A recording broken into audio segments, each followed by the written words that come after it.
This is the fixture I've made up when I'm bottling using a 5-gallon pail.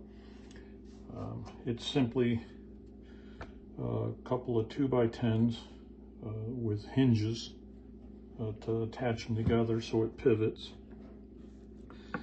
On the top side I've got some PEX tubing to act as stops for the bucket.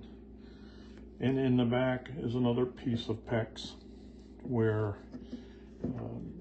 I can adjust the angle by moving to a different hole in the back.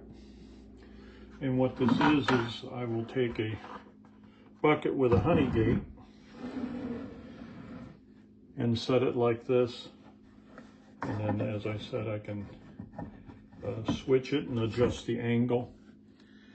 And you know, so when we're bottling, this sits on the side of the sink and has a cutout, so the jar, if you want to, remind you it's lower, but can sit in that little notch so you can more easily get to it.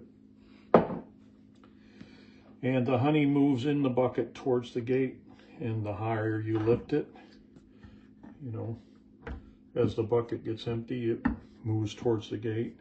And these two pieces of PEX tubing hold the bucket in place and keep it from sliding off. And so when I'm doing things like bottling creamed honey in one off I'm using out of a bucket versus my normally bottling tank and my full setup and fixtures. But it's just a couple of pieces of 2x10 hinged together that allows me to have a spare set of hands to hold the bucket at an angle, and makes it easier to bottle when I'm using a bucket.